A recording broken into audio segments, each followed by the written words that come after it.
संग में मनः शिव संकल्पमस्तु। जय भगवान मित्रों, હું છું પ્રફુલભાઈ પંડ્યા। મારી YouTube ચેનલની અંદર આપનું સ્વાગત છે। મિત્રો 2026 ની શરૂઆત થાય છે તો 2026 માં તમામ લોકોનું રાશિ ભવિષ્ય કેવું રહેશે, કઈ રાશિને ફાયદો થશે, કોને નુકસાન થશે, તો તમામ જાણકારી આજના મારા કાર્યક્રમની અંદર હું તમને જણાવવાનો છું। તમે મારી વિડીયોમાં પહેલી વાર આવ્યો તો વિડીયોને લાઈક કરો, શેર કરો, સબસ્ક્રાઇબ કરો। સાથે સાથે તમને બધાને 2026 ની ખૂબ ખૂબ શુભકામના। શરૂઆત કરીએ રાશિ ચક્રની પહેલી રાશિ, જેનું નામ છે મેષ રાશિ। તો મેષ રાશિ માટે 2026 કેવું છે? આમ જોવા જાય તો મેષ રાશિ વાળા વ્યક્તિઓને શનિ મહારાજની મોટી પનોતી ચાલુ છે, પરંતુ થશે તમને લાભ। કેમ કે એવું કહેવાય છે કે દેવગુરુ બૃહસ્પતિ જૂન મહિના બાદ બૃહસ્પતિ તમને લાભ આપશે। 11મે રાહુ અને 12મે શનિ, શનિથી થોડા બચતા રહેવાની જરૂર છે। કેમ કે શરૂઆતના તબક્કાની અંદર દેવગુરુ બૃહસ્પતિ શરૂઆતમાં નહીં પરંતુ જૂન મહિના પછી તમને ધન લાભ આપશે, અને રાહુ મહારાજ તો અત્યારથી લાભ આપવાનું ચાલુ કરી દીધું છે। કેમ કે તમારે રાહુ મહારાજ તમારી રાશિથી 11મે થાય છે અને 12મે શનિ છે, તો ખર્ચ અને વ્યયથી બચતા રહેવાની જરૂર છે। પનોતી ચાલે છે એટલે ખાસ કરીને થોડી સાવધાની રાખવી। માનહાનિ થઈ શકે, સમાજમાં ક્યાંક અપ્રતિષ્ઠા પ્રાપ્ત થઈ શકે, માનસિક ચિંતાઓ થઈ શકે, કૌટુંબિક પ્રશ્નો ઉદ્ભવી થઈ શકે, પરંતુ એકંદરે આર્થિક બાબતે ચિંતા કરવાની જરૂર નથી। કેમ કે ગુરુ અને રાહુ આપશે ધન લાભ। મહેનત તમને વધારે માંગશે। જમીન મકાન તમારે લેવું હોય તો એકંદરે યોગ સારા બનશે। જીવન સાથીની પ્રાપ્તિ થશે। કોર્ટ કચેરીમાં થોડી તમને તકલીફ જોવા મળશે। ધાર્મિક યાત્રાઓ તમને થવાની છે। સંતાન સુખ સારું મળશે। વિદ્યાર્થીઓને બહાર જવાના યોગ એકંદરે બનશે। તો વિદ્યાર્થીઓ માટે પણ એકંદરે 2026 મેષ રાશિ વાળા વ્યક્તિઓ માટે એકંદરે આમ લાભ છે, પણ માનસિક ચિંતા અને ક્યાંક અબજસ મળશે તો એ ધ્યાનમાં રાખવાનું, કેમ કે પનોતીનું કામ કરે છે। વાત કરીએ મિત્રો ઉપાયની, તો મેષ રાશિ વાળા વ્યક્તિએ શું ઉપાય કરવાના છે? શક્ય હોય તો જીવતો શનિનો રત્ન તમારે પહેરવો અને શનિવારે 8 ગરીબોને ભોજન કરાવવું। 8 શનિવાર આ ઉપાય કરવાનો છે। વૃષભ રાશિની વાત કરીએ। વૃષભ રાશિ એટલે બ, વ અને ઉ અક્ષર। તો વૃષભ રાશિ માટે એવું કહેવાય છે કે 11મે શનિ છે, અને એવું કહેવાય છે કે જૂન મહિના બાદ 3જે ગુરુ થશે અને 10મે રાહુ થશે। એટલે એવું કહેવાય છે કે શનિ મહારાજ વૃષભ રાશિ એટલે બ, વ, ઉ અક્ષર વાળા વ્યક્તિઓને આર્થિક લાભ તો શનિ મહારાજ આપવાના જ છે તમને, અને દેવગુરુ બૃહસ્પતિ તમને પ્રમોશન અથવા બદલીના યોગ પણ થઈ શકે, પરંતુ રાહુ મહારાજથી થોડી સાવધાની રાખવાની છે। કેમ કે 10મે રાહુ હોય એટલે નોકરી વ્યવસાયમાં તમારી મહેનત વધારે માંગશે। નોકરી વ્યવસાયમાં ઘણી વખત તકલીફો વધારે જોવા મળશે, પરંતુ સહન શક્તિ તમારે રાખવી પડશે। જુલાઈ બાદ આવકનું પ્રમાણ વધશે, નોકરીમાં પ્રમોશનના યોગ બનશે। મકાન અને વાહન ખરીદવા માટે જુલાઈ મહિના બાદના એકંદરે યોગ તમને સારા જોવા મળશે। આરોગ્યનું તમારે ધ્યાન રાખવાનું છે। દાંપત્ય જીવનને લઈને સુખાકારી સારી રહેશે। જૂના કેસો ચાલતા હોય તો એ પ્રશ્નોનું સમાધાન આવી શકે, અને સંતાન પ્રત્યે પ્રેમની વૃદ્ધિ થશે। અને વિદ્યાર્થીઓ માટે પણ એકંદરે જોવા જાય તો 2026 સારું રહેશે। શક્ય હોય તો વૃષભ રાશિના વ્યક્તિઓ જીવતો રાહુનો રત્ન ધારણ કરવો। વાત કરીએ મિત્રો મિથુન રાશિ। મિથુન રાશિના 3 અક્ષર ક, છ અને ઘ। મિથુન રાશિ માટે સમય થોડો વિપરીત બની શકે, કેમ કે 10મે શનિ હોય એટલે મન અશાંત કરે, મહેનત થોડી વધારે માંગશે। સાથે સાથે જૂન મહિના બાદ બીજે ગુરુ દેવગુરુ બૃહસ્પતિ તમને જૂન મહિના બાદ આર્થિક લાભ ચોક્કસ આપશે, પણ 9મે રાહુ છે એટલે ક્લેશ, કંકાસ અને ઝઘડાથી તમારે સાવધાની રાખવાની છે। જોકે મિથુન રાશિ વાળા વ્યક્તિઓ હોય છે બહુ બુદ્ધિશાળી, બુદ્ધિજીવી વ્યક્તિ છે, પરંતુ તમારે આ વર્ષની અંદર બુદ્ધિનો ઉપયોગ કરી અને આગળ વધવાનું છે। બને ત્યાં સુધી ક્લેશ, કંકાસ અને ઝઘડાથી તમારે દૂર રહેવાનું છે। જાન્યુઆરી મહિનામાંથી માંડીને જૂન મહિના સુધી એકંદરે નાણાકીય ભીડ તમને જોવા મળશે। જૂન બાદ ધનનું આગમન પણ એકંદરે થવાનું છે। સાથે સાથે ફ્લેટ ખરીદવા માટે એકંદરે સારા યોગ તમને જૂન મહિના બાદ પ્રાપ્ત થશે। સંતાન સુખ સારું રહે। વિદ્યાર્થીઓ માટે પણ આરોગ્યનું ધ્યાન રાખવાની જરૂર છે। મિથુન રાશિના જે વિદ્યાર્થીઓ એ લોકોએ પોતાનું શરીરનું ધ્યાન રાખવાની જરૂર છે। વાત કરીએ રત્ન પહેરવાની, તો મિથુન રાશિ વાળા વ્યક્તિઓ 2026માં શનિનો રત્ન ધારણ કરશે તો સારું રહેશે। સાથે સાથે ઓમ રાહવે નમઃ 180 માળા રાહુ મહારાજની તમારે કરવાની છે, જેથી 2026માં રાહુ મહારાજની કૃપા તમારી પર પ્રાપ્ત થાય। વાત કરીએ ચોથી રાશિ। ચોથી રાશિનું નામ છે કર્ક રાશિ, જેના 2 અક્ષર ડ અને હ અક્ષર। કર્ક રાશિ માટે એવું કહેવાય છે કે 9મે શનિ છે, અને જૂન મહિના બાદ પહેલે ગુરુ થશે અને 8મે રાહુ મહારાજ છે। તો 9મે શનિ હોય એટલે તમારે ધન હાનિથી બચતા રહેવાની જરૂર છે। બને ત્યાં સુધી તમારું ધન કોઈ લઈ ના જાય, કોઈ તમને છેતરી ના જાય, કોઈ તમને સ્કીમ બનાવી ના જાય, મતલબ તમને કોઈ તમારી લાગણી તમારો પ્રેમ અને તમારો ભૂલપણના કારણે કોઈ તમને છેતરી ના જાય એનું તમારે ધ્યાન રાખવાનું છે. પહેલે ગુરુ છે આરોગ્યનું ધ્યાન રાખવાનું છે. ભયમાં ડર અને ભય સતાવશે, પરંતુ આરોગ્યનું ધ્યાન રાખવાની જરૂરી છે. સાથે સાથે આઠમે રાહુ છે. આઠમે રાહુ હોય તો ધનહાનિ થાય, દગો, વિશ્વાસઘાત, ફ્રોડ થઈ શકે, એક્સિડન્ટ, અકસ્માતથી તમારે સાવધાની રાખવાની જરૂર છે. પડવા વાગવાથી થોડું બચતા રહેજો. જાન્યુઆરીથી ફેબ્રુઆરી મહિનાનો જે સમય છે ત્યાં આવકમાં એકંદરે તમને વધારો જોવા મળી શકે. જમીન મકાનનું તમારે રોકાણ કરવું હોય તો બને ત્યાં સુધી આ વર્ષમાં બહુ જ સમજી વિચારીને પડજો, કેમ કે આ વર્ષ એકંદરે તમારા માટે રોકાણ કરવા માટે શ્રેષ્ઠ નથી.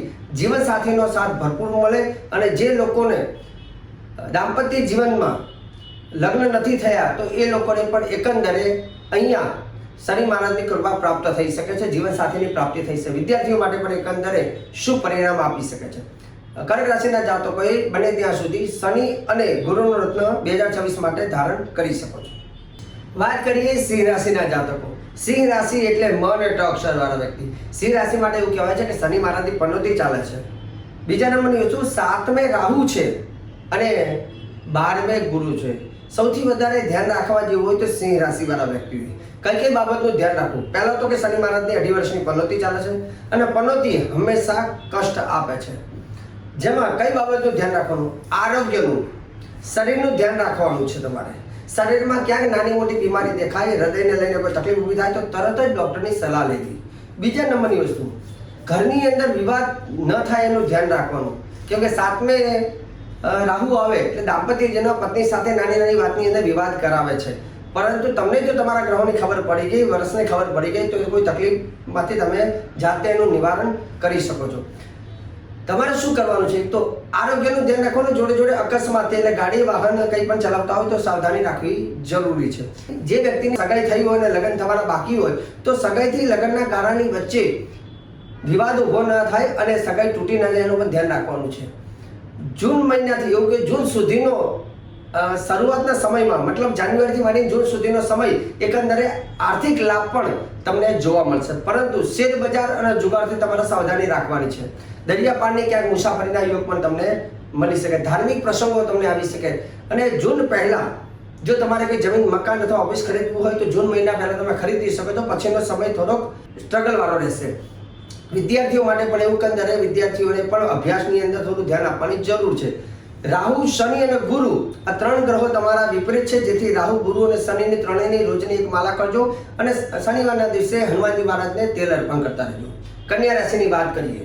કન્યા રાશિ રાશિચક્રની 6ઠી રાશિ, જેના અક્ષર છે પઠણ. તો કન્યા રાશિના જાતકો માટે એકંદરે 2026 સારું છે. સુખનો સૂરજ ઉગવાનો છે. 7મે શનિ છે. દરિયાપારની મુસાફરી થઈ શકે. પરિવાર સાથે હરવા ફરવાના યોગ સારા બની શકે અને એવું કહેવાય છે કે દેવગુરુ બૃહસ્પતિ પણ જૂન મહિના બાદ લાભનો થવાનો છે, એટલે આર્થિક લાભ પણ થશે. નોકરી વ્યવસાયના રસ્તા ખોલવાના છે અને 6ઠે રાહુ હોવાથી શત્રુ પર વિજયની પ્રાપ્તિ થઈ શકે. શત્રુ પણ તમારા મિત્ર બની શકે. મિત્રનો પણ સાથ મળશે અને અત્ર તત્ર સર્વત્ર એકંદરે સારું છે. તમારી મહેનત રંગ લાવવાની છે અને ખાસ કરીને તમારે કઈ વસ્તુનું ધ્યાન રાખવાનું? એક તો આરોગ્યનું ધ્યાન રાખવાનું છે. બીજા નંબરની વસ્તુ કન્યા રાશિના જાતકોને આવકનું ધ્યાન રાખવાનું, સાથે સાથે ખર્ચાનું પ્રમાણ વધી ના જાય એનું ધ્યાન રાખવાનું. અને ત્રીજા નંબરની વાત કે જૂન મહિના બાદ દાંપત્ય જીવનના પતિ પત્ની સાથે નાની નાની વાતમાં અણબનાવ ના થાય એનું ખાલી તમારે ધ્યાન રાખવાની જરૂરિયાત છે. વાત કરીએ મિત્રો તુલા રાશિ. તુલા રાશિ એટલે 2 અક્ષર ર અને ત અક્ષર. તુલા રાશિ માટે એકંદરે 2026 સારા સમાચાર લાવવાનું છે, કેમ કે આવકમાં વધારો થશે. વ્યવસાયમાં લાભ જોવા મળશે, કેમ કે 6ઠે શનિ છે, 10મે દેવગુરુ બૃહસ્પતિ જૂન મહિના બાદ થશે અને 5મે રાહુ છે. તો એનાથી તમારે કઈ વસ્તુથી લાભ થશે? એક તો શનિ મહારાજ તમને 2026માં ધન લાભ ચોક્કસ આપશે. મિત્રોથી લાભ થશે. સાથે સાથે 10મે ગુરુ પણ તમારી મહેનત રંગ લાવશે. 5મે રાહુ છે. સંતાન સાથે વિવાદ ના થાય ધ્યાન રાખવાનું. પ્રેમ પ્રકરણથી બચતા રહેવાની જરૂર છે. શેર બજાર, સટ્ટા બજાર, જુગાર બજાર છે સાવધાની રાખવાની જરૂર છે. પણ નોકરી વ્યવસાય કરનાર વ્યક્તિઓ માટે સફળતા સારી મળશે. જમીન મકાન ખરીદવા માટે 2026ની એકંદરે સારી તક તમને ત્યાં પ્રાપ્ત થશે. જીવનસાથીની પ્રાપ્તિ થશે. જેના લગ્ન નથી થયા એને જીવનસાથીની પ્રાપ્તિ થશે. લગ્ન થઈ ગયા અને દાંપત્ય જીવનમાં પ્રેમની વૃદ્ધિ થશે. કોર્ટ કચેરી ચાલતી હોય તેમાં સફળતા ચોક્કસ મળશે. વિદ્યાર્થીઓએ પ્રેમ પ્રકરણથી દૂર રહેવાની જરૂર છે. અભ્યાસમાં ધ્યાન આપવાની જરૂરિયાત છે. વિદેશની તક મળી શકે. ઉપાયની વાત કરીએ તો રાહુ મહારાજનો રત્ન તુલા રાશિના વ્યક્તિઓ રાહુ મહારાજના રત્ન ધારણ કરી શકે અને શક્ય હોય તો 4 બુધવારના ઉપવાસ પણ કરી શકે। વાત કરીએ વૃશ્ચિક રાશિ। વૃશ્ચિક રાશિ એટલે ન ને ય અક્ષર। વૃશ્ચિક રાશિ માટે એવું કહેવાય છે કે 5મે શનિ, 4થે રાહુ અને જૂન મહિના બાદ 9મે ગુરુ થશે, જેથી વૃશ્ચિક રાશિના વ્યક્તિઓએ જુગારથી, પ્રેમ પ્રકરણથી અને શેર બજારથી બચતા રહેવાની જરૂર છે। છાતીના નાના મોટા તમને રોગ કદાચ થઈ શકે અને તકલીફ થાય વધારે તો ડોક્ટરની સલાહ ચોક્કસ લેવી। જૂન મહિના બાદ વૃશ્ચિક રાશિવાળા વ્યક્તિઓ જૂન મહિના બાદ એકંદરે જમીન, મકાન, પ્રોપર્ટી, વાહન કંઈ પણ ખરીદવું હોય તો એકંદરે યોગ સારો બનશે। ધાર્મિક માંગલિક કાર્ય થશે, આવકમાં વધારો ચોક્કસ જોવા મળશે, દાંપત્ય જીવન સારું રહેશે, જૂના કેસો ચાલતા હોય તેનું સમાધાન થઈ શકે છે અને વિદ્યાર્થીઓએ અભ્યાસમાં ધ્યાન આપવાની જરૂરિયાત છે। શનિનો રત્ન ધારણ કરવો, સાથે સાથે શનિવારના દિવસે કૂતરાને દૂધ ચોક્કસ પીવડાવવું। ધન રાશિની વાત કરીએ। ધન રાશિ એટલે ભ, ધ, ફ અને ઢ અક્ષર। ધન રાશિ માટે એવું કહેવાય છે કે 4થે શનિ, જૂન મહિના બાદ 8મે ગુરુ અને 3જે રાહુ થવાનો છે। ધન રાશિ માટે પનોતીનો ટાઈમ ચોક્કસ ચાલે છે, પનોતીથી બચતા રહેવાની જરૂર છે। ખાસ કરીને પનોતી થોડી કષ્ટદાયક બની શકે। મકાન વાહનની ખરીદી કરવી હોય તો તમારે ત્યાં જમીન મકાનની વાહનની ખરીદી કરતા હોય તો થોડી સાવધાની રાખજો। દાંપત્ય જીવનમાં પ્રેમની વૃદ્ધિ થશે, જેના લગ્ન નથી થયા અને જીવનસાથીની પ્રાપ્તિ થશે। જૂન મહિના બાદ અકસ્માતથી બચતા રહેવાની જરૂર છે, પડવું વાગવું, એક્સિડન્ટથી ધ્યાન રાખવાની જરૂર છે। ધન હાનિથી પણ જૂન મહિના બાદ તમારે ધ્યાન રાખવાનું છે, ધન હાનિ થઈ શકે। આર્થિક બાબતે આ વર્ષ એકંદરે જોવા જાય ધન રાશિવાળાને મિશ્ર ફળ આપી શકે। વિદેશને લઈને જો કદાચ વિદ્યાર્થીઓ વિદેશને લઈને કદાચ રાહ જોતા હોય તો વિદ્યાર્થીઓને વિદેશ જવા માટેની એકંદરે સારી તકો જોવા મળશે। અને જૂન મહિના બાદ જેના લગ્ન નથી થાય, જે લોકોને મેરેજ કરવાની અપેક્ષા છે, તો એ લોકોના યોગ પણ જૂન મહિના બાદ બની શકે છે। ધન રાશિના જાતકોએ શું કરવું? શનિ મહારાજનો રત્ન પહેરવો, શનિવારના દિવસે હનુમાન ચાલીસાના પાઠ કરવા। વાત કરીએ મકર રાશિ। ખ અને જ અક્ષર। મકર રાશિ માટે એવું કહેવાય છે કે દેવગુરુ બૃહસ્પતિ જૂન મહિના બાદ એકંદરે 7મે જવાના છે। 3જે શનિ અને રાહુ બીજે છે। બીજે રાહુ હોય મતલબ ઘરની અંદર ક્લેશ કંકાસ વધી શકે, કુટુંબ પરિવારથી તમને ક્યાંક પીડા આવી શકે, કુટુંબથી ક્યાંક વાદ વિવાદ થઈ શકે, એટલે બચતા રહેવાની જરૂર છે। નોકરી વ્યવસાયના એકંદરે માર્ગ ખોલવાના છે। નોકરી વ્યવસાયને લઈને 2026માં રસ્તા તમારા ખુલશે। ધનનું આગમન ચોક્કસ થશે, ભાગ્ય તમને સાથ ચોક્કસ આપશે। ધાર્મિક અને સામાજિક પ્રગતિ પણ તમારી થવાની છે, પણ કુટુંબને લઈને તકલીફ પડે તો સહન થોડી કરવી પડશે। સાથે સાથે એવું કહેવાય છે કે 7મે ગુરુ આવે છે અને 3જે શનિ। શનિ તો ભાઈ બહેનોનો સાથ સહકાર પણ તમને પ્રાપ્ત થશે। જમીન, મકાન અને ફ્લેટ ખરીદવા હોય તો એકંદરે 2026 તમારા માટે સારું પરિણામ આપશે, પરંતુ વાહન ચલાવતા હોય, ફાસ્ટ ચલાવતા હોય તો ધીમે ચલાવવાનો રાખજો। ઝઘડા અને વાદ વિવાદથી દૂર રહેવાની જરૂર છે। શત્રુઓથી સાવધાની ચોક્કસ રાખજો। તમારા દુશ્મનો હોય, દુશ્મન ઉપર વધારે પડતો વિશ્વાસ ન કરવો। વિદ્યાર્થીઓએ ભણવામાં થોડું ધ્યાન આપવાની જરૂરિયાત છે। શનિ મહારાજનો તમે પણ રત્ન ધારણ કરી શકો છો અને શક્ય હોય તો વચ્ચેની આંગળીમાં શનિનો જીવતો રત્ન પહેરજો અને શનિવારના દિવસે 8 ગરીબોને ચોક્કસ તમે ભોજન કરાવજો। કુંભ રાશિની વાત કરીએ। કુંભ રાશિના અક્ષર છે ગ, સ, સ। કુંભ રાશિ માટે એવું કહેવાય છે કે પહેલે રાહુ છે એટલે તમારે માથાના ભાગમાં ગુસ્સાનું પ્રમાણ વધશે, એટલે માથાને સાચવીને રાખવું, માથા ઉપર કંઈ વાગે નહીં। બીજા નંબરની વસ્તુ વધારે પડતું ટેન્શન કરવું નહીં। ત્રીજા નંબરની વસ્તુ ગુસ્સો વધારે આવતો હોય તો શાંત પ્રકૃતિ રાખવી જરૂરી છે, કેમ કે માથામાં રાહુ છે, પહેલે રાહુ છે। બીજા નંબરે દેવગુરુ બૃહસ્પતિ 5મે છે અને જૂન મહિના બાદ 6થે થશે, એટલે એકંદરે શરૂઆતના સમયમાં દેવગુરુ બૃહસ્પતિ તમને આર્થિક લાભ આપી શકે, સંતાનોનો પ્રેમ આપી શકે અને વિદ્યા અભ્યાસ કરનાર બાળકોને પણ એકંદરે શરૂઆતના સમયમાં સારો લાભ જોવા મળી શકે। બીજે શનિ છે, એવું કહેવાય છે કે તમારા પરિવારનું પ્રાપ્ત થયેલી ધન સંપત્તિ અથવા પ્રાપ્ત થવાની હોય તો ઘણી વખત નાની નાની વાતની અંદર મોઢા સુધી કોડિયો આવેલો પાછો પડી જતો હોય છે, તો એ વાતનું ધ્યાન રાખવાનું। નાનું મોટું મન થોડું મોટું રાખી અને જે કંઈ મળતું હોય એને પ્રાપ્ત કરવું, સાથે પરિવારમાં વાદ વિવાદ ન થાય, ક્લેશ કંકાસ ન થાય એનું ધ્યાન રાખવાનું। કોઈને મન દુભાય નહીં એનું ધ્યાન રાખવાનું, કેમકે બીજે શનિ હોય એટલે પરિવારમાં નાનો મોટો ક્લેશ જોવા મળી શકતો હોય। જૂન સુધીનો સમય એકંદરે તમારો સારો છે। સામાજિક સફળતા તમને સારી પ્રાપ્ત થશે। સંતાનમાં પ્રેમની વૃદ્ધિ, જીવનસાથીની પ્રાપ્તિ, પનોતી રૂપાના પાયા છે, પરંતુ આર્થિક લાભ ચોક્કસ આપશે। જમીન મકાનના સારા યોગ તમને બનવાના છે। જૂન મહિના બાદ પ્રેમ પ્રકરણ અને જુગારથી દૂર રહેવાની જરૂર છે। ઝઘડા જૂન મહિના બાદ ઝઘડા, વાદ વિવાદ અથવા હાડકાના દુખાવાથી પડવા વાગવાના યોગથી ફ્રેક્ચરથી તમારે બચતા રહેવાની જરૂર છે. વિદ્યાર્થીઓને નવી તકો એકંદરે આ વર્ષમાં સારી મળશે. આમ જોવા જાય તો કુંભ રાશિ માટે કભી ખુશી કભી ગમ જેવું વાતાવરણ રહેશે. ઉપાયની વાત કરીએ તો ગુરુ અને રાહુનો રત્ન 2026માં કુંભ રાશિના જાતકો ધારણ કરી શકે છે. વાત કરીએ મીન રાશિ. મીન રાશિના અક્ષર દ ચ જ થ. મીન રાશિ માટે એવું કહે છે કે 12મે રાહુ, પહેલે શનિ અને જૂન મહિના બાદ 5મે ગુરુ થશે. તો જૂન સુધીનો સમય જે છે તમારા માટે, જાન્યુઆરી મહિનાથી માંડીને જૂન સુધીનો સમય તમારા માટે શુભ રહેશે. જે દરમિયાન જમીન, મકાન, વાહનની ખરીદી કરવી હોય તો તમે આ દરમિયાન કરી શકો છો. જીવન સાથીનું સુખ તમને સારું મળશે. વિદેશના સારા યોગ અથવા બહાર જવાની ગણતરી કરતા હોય તો જાન્યુઆરીથી જૂન મહિના સુધીમાં સારું રહેશે. નોકરી વ્યવસાયને લઈને કંઈક તમે પ્રગતિ ચાહતા હોય તો આ દરમિયાન તમારા માટે શુભ રહેશે. પરંતુ જૂન મહિના બાદ તમારે થોડું સાવધાની રાખવાની જરૂર છે. જ્યાં ખાસ કરીને 12મે રાહુ છે, એટલે 12મે રાહુ એટલે કોર્ટ કચેરી, મારામારી, ક્લેશ, કંકાસ અથવા ધનનો વ્યય અથવા દાંપત્ય જીવનની નાની વાતને લઈને અણબનાવ ઉત્પન્ન થઈ શકે. 12મે રાહુ છે એટલે થોડું સાવધાની રાખવાની છે. બીજા નંબરની વસ્તુ, પનોતી ચાલે છે અને કોર્ટ કચેરીમાં બને ત્યાં સુધી ન પડવું, અને પડ્યા હોય અથવા ચાલતી હોય મેટર તો ત્યાં થોડીક શાંતિ રાખવી જરૂરી છે. આરોગ્યનું ધ્યાન રાખજો. દાંપત્ય જીવનમાં જૂન મહિના બાદ વિવાદ ન થાય એનું ધ્યાન રાખવાનું છે.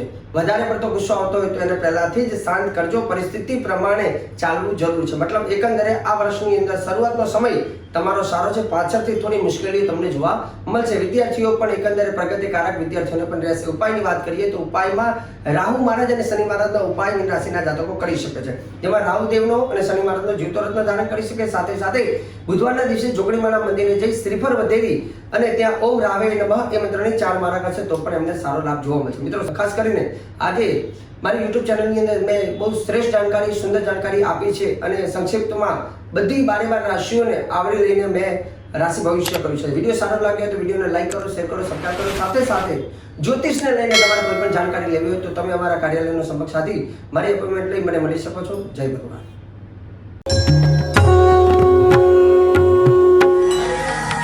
જય ભગવાન.